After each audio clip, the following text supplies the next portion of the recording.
Hello，大家好。唔知你有冇諗過，貓呢一種咁高傲、咁獨立嘅動物，點解會成為人類嘅寵物嘅呢？如果你去問一個養狗嘅人，喂，你做乜養狗嘅？咁佢好大機率呢就會話俾你聽，因為狗夠忠誠咯，夠聽話咯，能夠看家護院咯。咁但係如果你去問一個貓奴，你點解養貓嘅？咁佢可能就會沉默好耐先開聲講咧，唔知呢，可能係我欠咗佢嘅啩。嗱，呢個唔係開玩笑吓。喺生物學同埋考古學界呢，貓嘅馴化史一直都係令到科學家拗爆頭嘅奇葩案例。因為同狗嗰一種長期僱傭為咗揾啖食不惜出賣靈魂嘅卑微打工仔唔同，貓呢就係呢個星球上少數完成咗自我馴化嘅狠角色。咁簡單嚟講，就唔係人類去馴化咗貓，而係貓自己評估咗主客觀條件之後，決定入股人類社會。咁今期嘅節目呢，我哋將結合頂尖嘅學術期刊、自然同埋科學最新嘅基因組研究，拆解一下呢一場跨越咗上萬年嘅貓咪全球性擴張計劃，了解一下貓究竟係點樣上位嘅。歡迎嚟到越講越米，製作唔容易，請你為我點翻個 like 啊！嗱，我哋先拉出貓嘅老對手狗嚟做個對比下。嗱，如果將動物成為寵物，比作係簽商業合同，咁狗簽嘅呢就係長期僱傭轉家族合夥人協議咧，而貓簽嘅就係自由職業者入住共享空間協議。嗱，大名鼎鼎嘅灰狼，亦就係狗嘅祖先，喺1.5萬到3萬年前嘅冰河時期呢，因為日子實在捱唔落去，咁就開始喺人類狩獵營地周圍呢就執飯食。人類見到呢一隻嘢，嗅覺又靈敏，夜視能力又強，仲可以站崗放哨喎。咁於是雙方就一拍即合，搞咗個軍工合作聯盟。而更重要嘅係，狼呢就係群居動物。咁群居動物個腦入邊係自帶咗一套大腦同埋靚嘅專備系統嘅。人類喺馴化狗嘅過程入邊，咁實際呢就係刻咗入狼嘅社會系統，將狼王嘅位置就換成咗人類自己。咁所以狗對你嘅順從就係刻咗喺幾萬年嘅社畜基因入邊嘅。但係貓啊唔同啦，貓嘅祖先就係非洲野貓，呢個係一種絕對獨居嘅刺客。喺佢哋嘅字典入邊啊冇咩叫大佬嘅，亦都冇組織，咁更加冇服從咧。佢哋出嚟撈，咁全憑呢就係單兵作戰。嗱，咁講一個高傲到唔需要社交嘅獨居刺客，咁點解會主動走入人類嘅客廳嘅呢？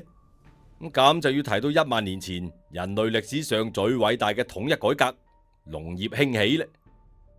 咁大約喺1萬年前，喺肥沃嘅新月沃土，而家嘅中東地區，人類終於告別咗居無定所嘅採集狩獵，亦都學會咗種地咧。有咗地有糧倉啦，有咗糧倉就會帶嚟一個人類意想唔到嘅副產品，咁就係漫山遍野嘅老鼠啦。咁當時嘅老鼠一睇到人類嘅糧倉呢，簡直就好似老鼠跌入咗米缸啊！開始係瘋狂咁繁殖。呢個時候正喺附近荒漠入邊瘋狂咁內捲，每日為咗捉幾隻鹽蛇已經攰到唔得了嘅非洲野貓，咁突然係聞到咗空氣入邊有住密集嘅蛋白質香味喎。咁佢哋都順住呢啲味道嚟到咗人類嘅村落咧。而呢個時候奇妙嘅事情就發生咗咧，人類係冇攞網去捉貓嘅，亦都冇攞住皮鞭去逼佢哋做嘢，貓就只係伏咗喺糧倉嘅頂部，咁睇住下邊密密麻麻嘅老鼠，心裏邊就盤算住咧，呢度竟然有佢成世都食唔完嘅自助餐喎，而且喺度生活呢，嗰啲大型嘅肉食動物仲要唔敢靠近。咁雖然嗰啲兩腳獸啊生得好醜，但係佢哋好似又幾歡迎我哋嚟呢度食自助餐咯。而呢個就係科學界入邊著名嘅自我馴化啦。貓自己係評估咗留喺呢度嘅風險同埋收益，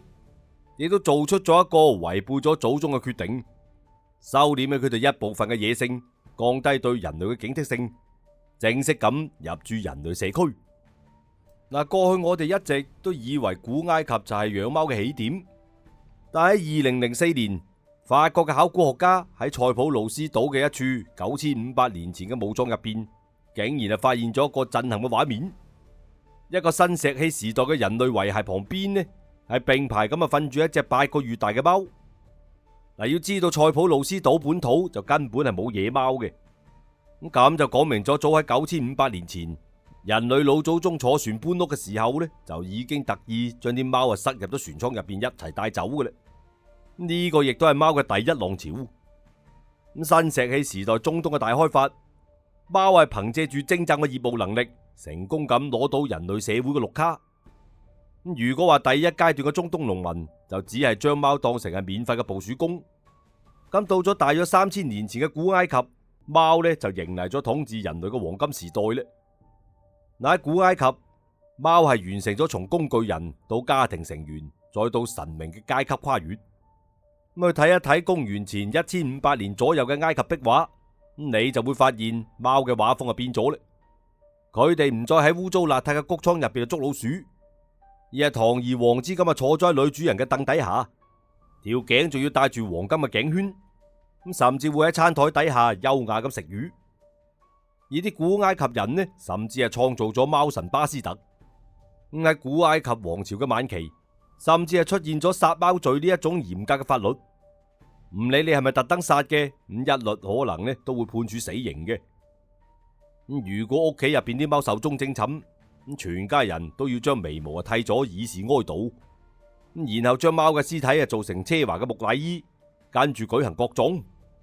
呢種對貓嘅宗教狂熱呢，實際上就帶嚟咗一個生物學嘅後果咧，咁就係高度咁密集圈養。咁為咗滿足龐大嘅祭祀需求，古埃及人呢就開始大規模咁養貓咧。喺長期同人類極為之親密嘅接觸入邊，咁嗰啲生性暴躁會搲人嘅貓就會被淘汰，而嗰啲識得踩奶咕嚕咕嚕性格溫順嘅貓呢，佢哋嘅基因就被無限咁放大。咁通過古埃及嘅呢個超級孵化器，貓係徹底咁洗去咗骨頭入邊嗰種荒漠嘅野性，亦都掌握咗拿捏人類情感嘅終極密碼啦。而隨後憑借住高超嘅捕鼠技能，呢啲埃及貓亦都成為咗尼基人同埋羅馬人商船上邊嘅御用保鏢。咁佢哋係跟隨住船隻，沿住地中海嘅貿易路線，甚至係跟隨住維京人嘅戰船，一路征服咗成個歐洲。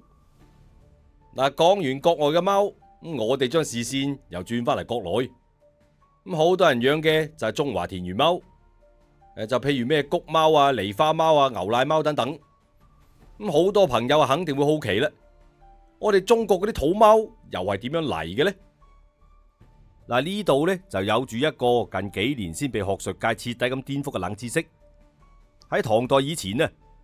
中國古人養嘅就根本唔係今日嘅家貓。北京大學羅樹金課題組呢係通過對中國大量嘅考古遺址嘅古貓進行咗基因嘅測序，咁係破解咗一個隱藏咗數千年嘅秘密。喺距今5000幾年前嘅陝西仰韶文化遺址、漢長安城遺址，甚至馬王堆漢墓嘅漆器上邊，都係出現過貓嘅骨骼同埋圖案嘅。古人亦都的確係非常中意佢哋。禮記入邊甚至係記載咗天子喺年底要專門咁去祭祀貓，感謝佢哋捉晒啲田鼠。咁但係基因測序顯示啊，呢啲活躍喺魏晉南北朝之前嘅貓科動物呢，全部都鑒定為係中國本土嘅野生豹貓，咁亦就係我哋今日開玩笑講嘅驢底坐穿獸咧。嗱，喺嗰個時候嘅劇情呢係咁樣嘅，中東嘅家貓仲未傳到中國，咁中國本土嘅豹貓就頂替咗生態位啦，主動咁走嚟幫中國農民捉老鼠。嗱，咁樣後嚟豹貓又點樣變成我哋今日屋企入邊嘅狸花貓呢？咁轉折點就發生喺唐代。咁隨住絲綢之路嘅繁榮，真正源自中東同埋北非嘅非洲野貓後代呢，亦就係而家嘅家貓。咁作為貴重嘅外來寵物，沿住絲綢之路就被商人帶入咗中原啦。目前中國考古最早出土嘅真正家貓呢，就發現喺陝西靖邊縣同曼城遺址嘅唐代遺址入邊。咁距離今日大約有1200年啦。而外來嘅家貓一落地，即刻對本土半馴化嘅豹貓係進行咗無情嘅生態位降維打擊。咁點解呢？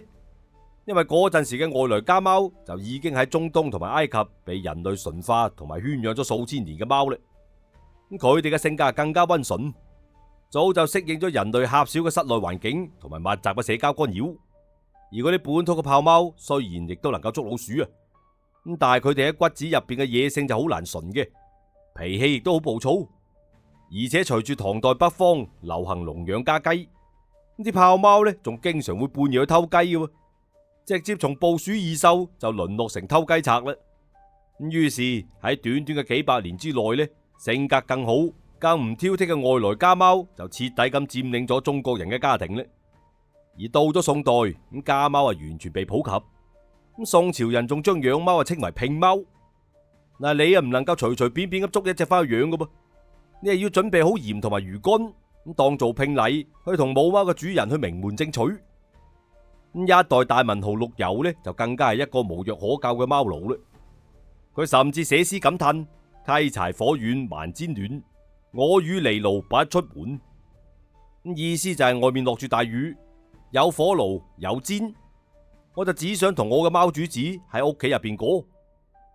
今日你屋企入邊嗰隻威風凜凜嘅狸花貓，咁喺基因入邊其實全部都係當年沿住絲綢之路行過嚟嘅國際移民後代。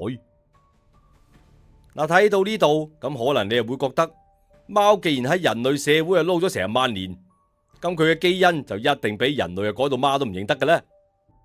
嗱，我哋追溯狗嘅進化，咁你就會發現人類呢就簡直係一個瘋狂嘅基因魔術師。人類將狼呢係改造出咩芝娃娃、藏獒啊、哈士奇啊、Teddy 等等各種體型、外貌、性格截然不同嘅品種。咁狗嘅骨骼同埋基因呢，一早就被人類徹底咁重塑過嘅啦。但係神奇嘅係，現代家貓嘅基因同埋骨骼結構同10000年前荒漠入邊嘅非洲野貓幾乎冇乜區別嘅。咁甚至直到19世紀之前，人類都係好少刻意咁去干預家貓嘅繁育嘅。貓亦都一直保持住高度嘅獨立性。白天喺屋企入邊瞓覺，晚黑就出去搞下對象啊，捉下老鼠咁。生出嚟嘅幼仔都仲係純天然嘅刺客。而直到1871年，英國倫敦水晶宮先至舉辦咗世界上第一場嘅正式貓展，人類先真正開啟咗現代意義上嘅品種貓選育。亦就係講，貓幾乎喺冇改變自己野生嘅硬件前提底下，只係憑住微調咗一下對人類嘅耐受度，咁就成功咁成為咗現代社會終極嘅贏家啦。佢哋甚至仲開發出一套專門針對人類嘅寄生機制。嗱，首先就係聲音嘅偽裝啦。科學研究就發現，貓喺向人類討食物嘅時候呢，佢發出嚟特殊嘅喵喵聲，嗰種聲波嘅頻率竟然同人類嬰兒喊緊嘅聲音呢係驚人咁相似嘅。呢種聲係會直接觸發人腦大腦入邊嗰種負責哺乳同埋照顧後代嘅古腦神經反射，令到佢本能咁產生一種我必須要餵佢嘅衝動。而其次就係佢嘅顏值爆擊啦。貓圓碌碌嘅頭、大眼睛、短額頭，完全係符合演化生物學上邊嬰兒嘅圖示。人類一睇到呢種長相嘅生物呢，大腦就會瘋狂咁分泌出多巴胺，產生冇辦法抑制嘅喜愛之情咧。所以我哋回睇翻上萬年嘅歷史，貓嘅寵物化道路呢，簡直係順理成章嘅。佢哋喺遠古就靠住獨立同埋實力幫人類守護糧倉，咁換嚟合法嘅居住權；而喺中古真係靠住顏值同埋性格征服咗皇宮貴胄，洗去咗野性嘅暴力；而喺現代則係精準咁利用咗人類嘅孤獨、壓力山大嘅心理生態位，成為咗唔需要服從、唔需要討好，卻能夠令到人類心甘情願咁銀荷包嘅客廳之王。咁所以下次當你睇到你家主子用一種睇智障咁嘅眼神睇住你嘅時候，唔使懷疑自己嘅直覺嘅。畢竟呢一場跨越咗萬年嘅雙向奔赴入邊，咁佢哋係從嚟都冇將自己啊當成個下屬嘅，佢哋就只係自願咁入住你生活嘅高級合夥人。咁好啦，呢期嘅節目呢，我就分享到呢度，記得點讚加訂閱，我哋下期再見，拜拜。